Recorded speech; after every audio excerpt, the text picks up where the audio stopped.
നമസ്കാരം.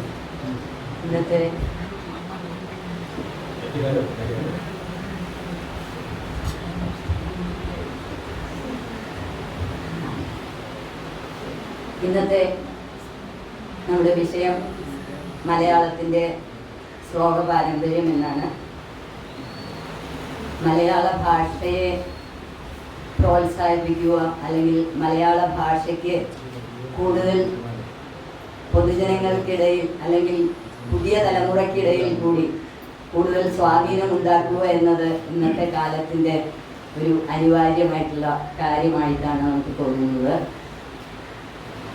ഇംഗ്ലീഷ് വിദ്യാഭ്യാസം പുരോഗമിച്ചതോടുകൂടി മലയാളത്തിൽ ശ്ലോകം വായിക്കാനോ അല്ലെങ്കിൽ മലയാളത്തിൽ കൂടുതൽ പുസ്തകങ്ങൾ വായിക്കുവാനോ ഉള്ള ചിന്താഗതി പുതിയ തലമുറയിൽ കുറഞ്ഞു കാണുന്നു എന്നുള്ളതൊരു വാസ്തവമാണ്.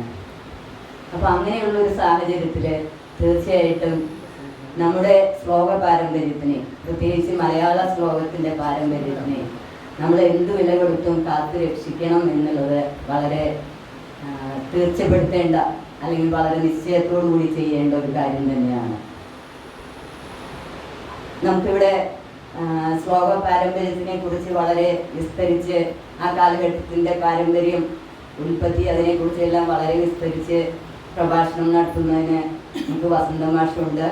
വസന്തമാഷിൻ്റെ ആ പ്രഭാഷണം കേട്ട് കഴിഞ്ഞാൽ തന്നെ നമുക്ക് എന്താണ് ശ്ലോകം അല്ലെങ്കിൽ അതിനെ സംബന്ധിച്ചുള്ള എല്ലാ വിശദാംശങ്ങളും നമുക്ക് കിട്ടുന്നതായിരിക്കും.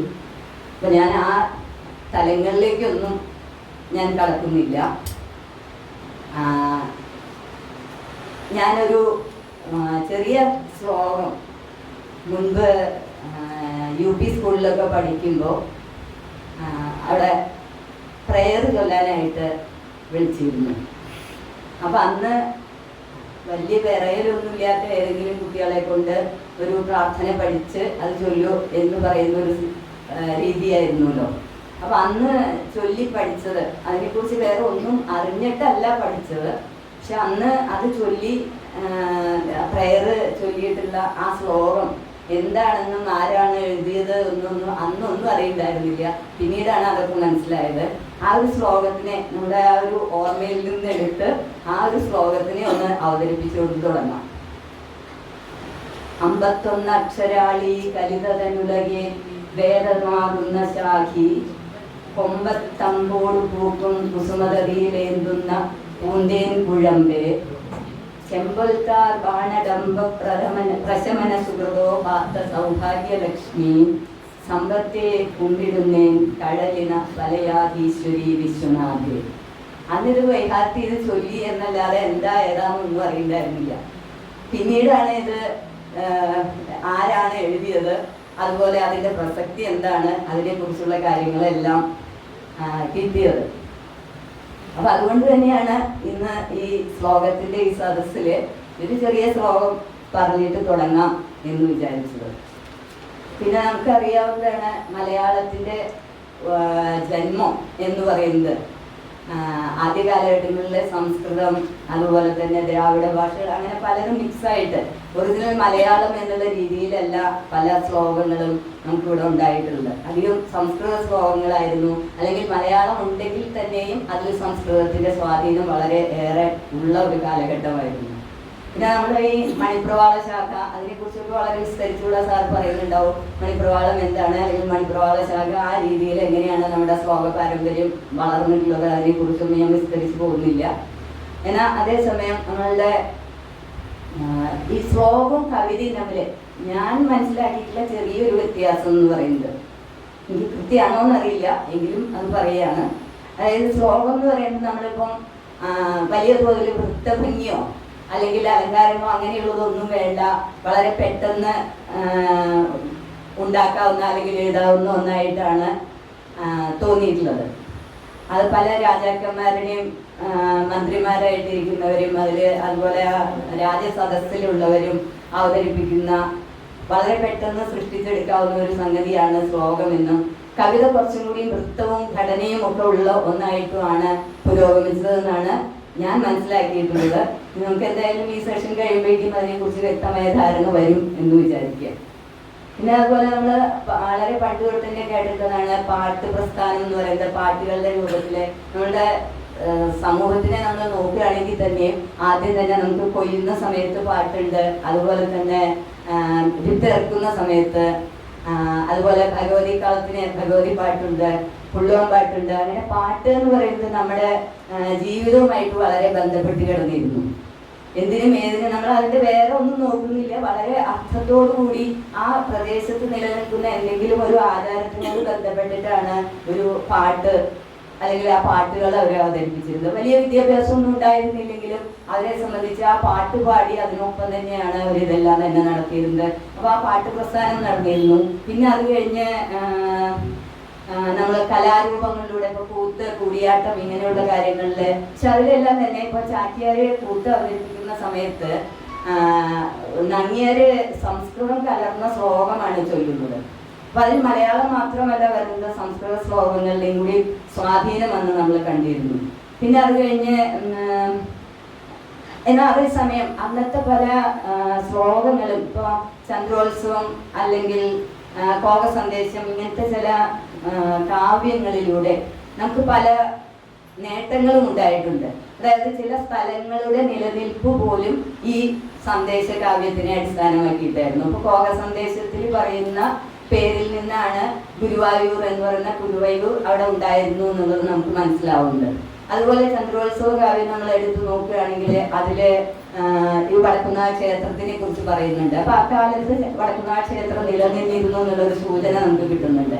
അപ്പൊ അക്കാലത്തെ ശ്ലോകങ്ങളോ അല്ലെങ്കിൽ അങ്ങനെയുള്ള കാര്യങ്ങളോ നമുക്ക് ചില ബോധ്യങ്ങൾ, ചില സംഗതികൾ നിലനിന്നിരുന്നു എന്നുള്ളതിനെ നമുക്ക് മനസ്സിലാക്കി തരാനായിട്ട് ഉപകാരപ്രദമായിരുന്നു എന്ന് പറയാം.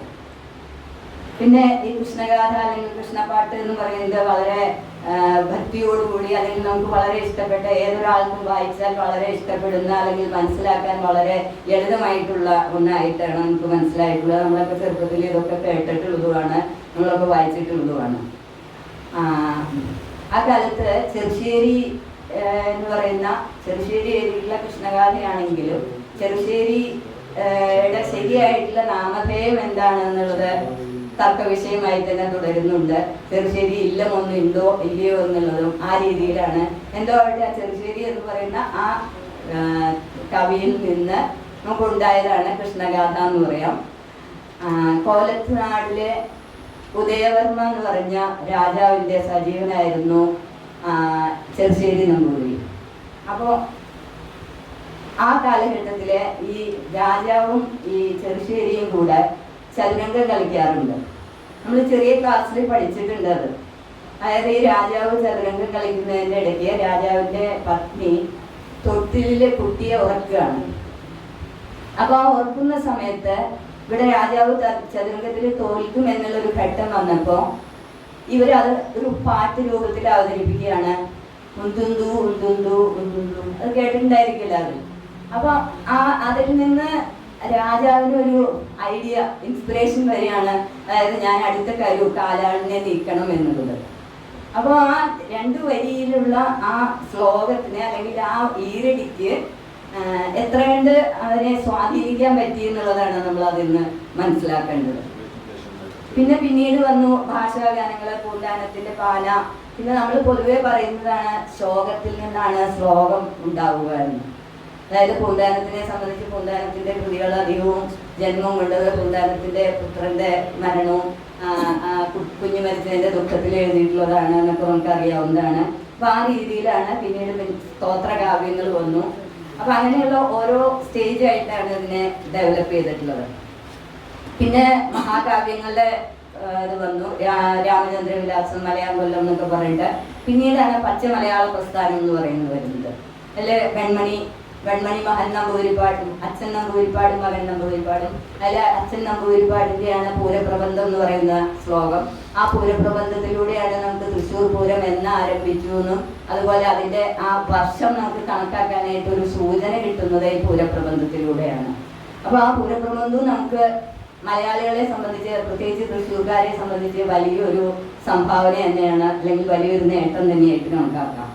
പിന്നെ കൊടുങ്ങല്ലൂർ കുഞ്ഞിക്കുട്ടൻ തമ്പുരാനെ കുറിച്ച് പറയുകയാണെങ്കിൽ കൊടുങ്ങല്ലൂർ കുഞ്ഞിക്കുട്ടൻ തമ്പുരാൻ ദ്രുത കവനത്തില് അദ്ദേഹത്തെ കഴിഞ്ഞ് വേറെ ആരും ഉള്ളൂ എന്നുള്ളതാണ്.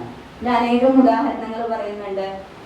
അതായത് ഗംഗാവതരണം എന്ന് പറയുന്ന ഒരു നാടകം, അത് അവതരിപ്പിക്കുന്നതിനായിട്ട് വളരെ പെട്ടെന്ന് 101 ശ്ലോകങ്ങളും അതുപോലെ ഗദ്യവും ഒക്കെ ചേർത്ത് അത് വളരെ പെട്ടെന്ന് അദ്ദേഹം ഒരു സദസ്സിൽ അവതരിപ്പിച്ചു എന്ന് പറയുന്നുണ്ട്. അപ്പൊ അത്രയും 7 വയസ്സിൽ തുടങ്ങിയെന്നാണ് പറയുന്നത് അദ്ദേഹം ശ്ലോകം ചൊല്ലല് അല്ലെങ്കിൽ കവിതയിലുള്ള താല്പര്യം എന്ന് പറയുന്നത്. ഈ മുണ്ടശ്ശേരി മാഷിന്റെ കൊഴിഞ്ഞ ഇലകളിൽ ഇദ്ദേഹത്തിനെ കുറിച്ച്, അതായത് ഇദ്ദേഹത്തിന്റെ ദ്രുത കവനത്തിനെ കുറിച്ച് ഒരു കാര്യം പറയുന്നുണ്ട്. അതായത് സംസാരിക്കുകയാണെങ്കിൽ പോലും അദ്ദേഹം ശ്ലോകം ആയിട്ട് ശ്ലോകരൂപേണയാണ് സംസാരിക്കാറ് എന്ന് പറയുന്നുണ്ട്. അതായത് കുട്ടിക്ക് പുസ്തകം വാങ്ങി കൊടുക്കണം എന്നുള്ളത് ഒരാളോട് പറയുന്നത് ബാലശിക്ഷയ്ക്ക് അലട്ടുന്നു ബാലപുത്രി സരസ്വതി, അലട്ടു തീർത്തു വിട്ടേക്കൂ വില പിന്നെ തരാമിടൂ. അപ്പൊ അങ്ങനെ ചെറിയ ചെറിയ ശ്ലോക രൂപത്തിലാണെങ്കിൽ പോലും അത് അവതരിപ്പിക്കുമ്പോൾ വളരെ പെട്ടെന്നാണ് ഇത് അദ്ദേഹത്തിന് ഉണ്ടാവുന്നതും അത് കേൾക്കുന്നവർക്ക് എല്ലാവർക്കും മനസ്സിലാവുകയും ചെയ്യും. അങ്ങനത്തെ ഒരു ആ കഴിവ് അദ്ദേഹത്തിന് ഉണ്ടായിരുന്നു. പിന്നെ ഈ കുഞ്ഞിക്കുട്ടൻ തമ്പുരാനെ കുറിച്ച് അല്ലെങ്കിൽ അദ്ദേഹത്തിന്റെ കവിതകളെ അല്ലെങ്കിൽ അദ്ദേഹത്തിനെ വളരെയേറെ ഇഷ്ടപ്പെട്ടിരുന്ന ഒരു വ്യക്തിയാണ് നമ്മുടെ വൈലോപ്പിള്ളി മാഷ്. വൈലോപ്പിള്ളി മാഷ് ചരിത്രത്തിലെ ഒരു ചാരുദൃശ്യം എന്ന് പറഞ്ഞിട്ട് ഒരു കവിത എഴുതിയിട്ടുണ്ട്. അപ്പൊ അത് എഴുതാനുണ്ടായ ഒരു സാഹചര്യം പറയുന്നുണ്ട്. കുഞ്ഞിക്കുട്ടൻ തമ്പുരാന്റെ അനുസ്മരണ ചടങ്ങ് നടന്നതിന് ശേഷം അദ്ദേഹം വീട്ടിലെത്തി ഒരു ശ്ലോകം എഴുതുന്നു. അപ്പൊ ഇദ്ദേഹം അന്ന് മാഷ് താമസിച്ചിരുന്നത് ഇരിങ്ങാലക്കുടയായിരുന്നു. അപ്പൊ ഇരിങ്ങാലക്കുട തൊട്ടടുത്ത വീട്ടിൽ തന്നെയാണ് PS വാര്യർ. അദ്ദേഹം വലിയ പണ്ഡിതനും അക്ഷര ശ്ലോകത്തിൽ ഉന്നതനുമായിട്ടുള്ള വ്യക്തിയാണ്. അപ്പൊ ഇദ്ദേഹം എഴുതിയത് ആദ്യം തന്നെ വായിക്കാൻ കൊടുക്കാറുണ്ട് PS വാര്യർക്ക്. അദ്ദേഹത്തിന് കൊടുത്തു. അപ്പൊ അദ്ദേഹത്തിന് കൊടുത്തു കഴിഞ്ഞപ്പോഴാണ് കുഞ്ഞിക്കുട്ടൻ തമ്പുരാനെ കുറിച്ച് കേകയില്, അതായത് മലയാള ഭാഷയിലായിട്ടാണ് ശ്ലോകം എഴുതിയിരുന്നത്. അപ്പൊ സംസ്കൃത വ്യുൽപ്പത്തിയുള്ള കുഞ്ഞിക്കുട്ടൻ തമ്പുരാനെ കുറിച്ച് സംസ്കൃത ശ്ലോകം അല്ലേ വേണ്ടത് എന്നുള്ളത് ഇവര് തമ്മില് സംസാര മധ്യേ വന്നു. അന്ന് രാത്രി തന്നെ വൈലോപ്പിള്ളി മാഷ് ഈ ശ്ലോകം കേകയിൽ നിന്ന് മാറ്റി ശ്രദ്ധരാവൃത്തത്തില് തയ്യാറാക്കി അത് അവതരിപ്പിച്ചു എന്നാണ് പറയുന്നത് ഈ PS വാര്യരുടെ അടുത്ത്. ആ ശ്ലോകം ഇതാണ്: നിൻഭവ്യം പെയ്തു നൂറ്റാണ്ടരുളിയ തിരുനാൾ കേരള വ്യാസ വിദ്യാരംഭം, രണ്ടും നിമിത്തം കലയുടെ സഖിയാം കന്യക ധന്യയായി, ഡംബം വിട്ടിരുന്നു തൃക്കാൽ പൊടികൾ തടവുമീ പൂഴിയിൽ, കാവ്യ വിദ്യാരംഭം ചെയ്യട്ടെ വീണ്ടും, കവികൾ ഇവിടെ എന്നാൽ ഇനി തോലിയുണ്ടോ എന്നാണ് ആ ശ്ലോകം. അപ്പോൾ അത്രയും ബഹുമാനത്തോടു കൂടിയ മലയാള ശ്ലോകവും അതുപോലെ സംസ്കൃത ശ്ലോകത്തിനെ കുറിച്ച് വളരെ വ്യക്തമായ ധാരണയോടുകൂടി കവിത രചിച്ചിരുന്ന ആളായിരുന്നു വൈലോപ്പിള്ളി മാഷ്. പിന്നെ ഇനി ഇവിടെ നമുക്ക് രണ്ടാമതായിട്ട് നടക്കാൻ പോകുന്നത് അക്ഷരശ്ലോക സദസ്സാണ്. അപ്പൊ അക്ഷരശ്ലോക സദസ്സിനെ കുറിച്ചും കൂടി 2 വാക്ക് പറയാനായിട്ട് ആഗ്രഹിക്കുന്നു. അതായത് അക്ഷരശ്ലോക സദസ്സ് എന്ന് പറയുന്നത് അക്ഷരശ്ലോക പരിഷത്ത് ആദ്യകാലത്ത് ഇവിടെ കവനകൗതുകം എന്ന് പറഞ്ഞൊരു മാസിക ഇറക്കിയിരുന്നു. അന്ന് ഇവിടെ പ്രധാനപ്പെട്ട അക്ഷരശ്ലോക സദസ്സ് ഉണ്ടായിരുന്നവരായിരുന്നു പ്രൊഫസർ ND കൃഷ്ണനുണ്ണി, കമലാകര മേനോൻ, മങ്കുട്ടി തമ്പുരാൻ, PS വാര്യർ, ഇവരൊക്കെ തന്നെ. ഇവരുടെയൊക്കെ താല്പര്യത്തോടു കൂടി തന്നെയാണ് ഇവിടെ അക്ഷരശ്ലോക പരിഷത്ത് അല്ലെങ്കിൽ അക്ഷരശ്ലോക സദസ്സുകളും നടത്തിയിരുന്നത്. പിന്നീട് ND കൃഷ്ണനുണ്ണി മാഷ് അതിനെ കുറെ പരിവർത്തനം വരുത്തി. അതുപോലെ KPC മാഷ്, ഇവരൊക്കെ കൂടെ അതിൽ കുറെ പരിവർത്തനങ്ങൾ വരുത്തി. അത് പിന്നെ അതുപോലെ കുറച്ചുകൂടി മലയാള കാവ്യങ്ങൾക്ക് കൂടുതൽ പ്രാധാന്യം കൊടുക്കുന്ന രീതിയിൽ അക്ഷരശ്ലോകത്തിനെ ഒന്ന് ഉടച്ചു വാർക്കുക എന്ന് പറയില്ലേ, ആ രീതിയിലേക്ക് മാറ്റം വരുത്തി എന്ന് പറയുന്നുണ്ട്. പിന്നെ നമ്മൾ ഈ അക്ഷരശ്ലോകം അവതരിപ്പിക്കുക എന്ന് പറയുന്നതിന് 2-3 ഗുണങ്ങളുണ്ട്. അതായത് നമ്മുടെ ബുദ്ധിക്ക് ഉണർവ് കിട്ടും, അതുപോലെ ഉച്ചാരണ ശുദ്ധി, അന്ധകരണ ശുദ്ധി, ഇതിനൊക്കെ വളരെ പ്രധാനമാണ്. പിന്നെ തൃശ്ശൂരിനെ സംബന്ധിച്ച് കമലാകര മേനോനാണ് ഈ പൂരത്തിനെ നടത്തുന്ന ഈ അക്ഷരശ്ലോകത്തിനെ സംബന്ധിച്ചുള്ള മത്സരത്തിലെ സ്വർണ്ണപ്പതക്കം കിട്ടിയത്. ആദ്യം ഇവിടെ ചാക്കോള ലോന നടത്തിയിരുന്ന അക്ഷരശ്ലോക മത്സരത്തിലെ ആദ്യത്തെ അവാർഡ് കിട്ടിയത്, സ്വർണ്ണപ്പതക്കം കിട്ടിയത് കമലാകര മേനോനായിരുന്നു. കമലാകര മേനോൻ എന്ന് പറയുന്നത് തൃശ്ശൂരിലെ അറ്റ്ലസ് രാമേന്ദ്രൻ എന്ന് നിങ്ങൾ കേട്ടിട്ടുണ്ടായിരിക്കും. അറ്റ്ലസ് രാമേന്ദ്രന്റെ അച്ഛനാണ്. അപ്പോൾ അദ്ദേഹത്തിന്റെ പേരിൽ പിന്നീട് ഈ അക്ഷര ശ്ലോകത്തിന് അവാർഡുകൾ ഏർപ്പെടുത്തുകയാണ് ചെയ്തത്. ഇനി ഇപ്പോഴും അക്ഷര ശ്ലോകം നടത്തുന്നുണ്ട്. അത് നമ്മളിവിടെ പൂരത്തിനോടനുബന്ധമായിട്ട് സാഹിത്യ അക്കാദമിയിലായിരുന്നു ആദ്യം നടന്നിരുന്നത്. ഇപ്പൊ അത് നമ്മുടെ എക്സിബിഷൻ ഗ്രൗണ്ടില് എല്ലാ വർഷവും അത് നടക്കുന്നുണ്ട്. അതിന്റെ അവാർഡ് ദാനവും വളരെ ഭംഗിയായ രീതിയിൽ അത് പോകുന്നുണ്ട്. ഇനി അക്ഷര ശ്ലോകത്തിനെ സംബന്ധിച്ച് ഇവിടെ അവതരിപ്പിക്കാൻ വന്നവർ കൂടാതെ പല ഭാഗങ്ങളിലും അക്ഷര ശ്ലോക സദസ്സുകൾ ഇഷ്ടം പോലെ ഉണ്ട്. അവരെല്ലാം തന്നെ ഈ ഭാഷയെ അല്ലെങ്കിൽ അക്ഷര ശ്ലോകത്തിനെ നിലനിർത്താനായിട്ട് ശ്രമിക്കുന്നവരാണ്. നമ്മുടെ ഇവിടെ സാഹിതിയിലെ അംഗങ്ങളായിട്ടുള്ള അഞ്ജലി മേനോന്റെ അമ്മ ഗിരിജ പി മേനോൻ വലിയ അക്ഷര ശ്ലോക സ്നേഹിയായിരുന്നു. അതിലൊരുപാട് പുരസ്കാരങ്ങളൊക്കെ വാങ്ങിയിട്ടുള്ള ആളാണ്. അവർക്ക് വലിയ അവരുടെ പേരിൽ ഒരു അവാർഡ് ഏർപ്പെടുത്തിയിട്ടുണ്ട്.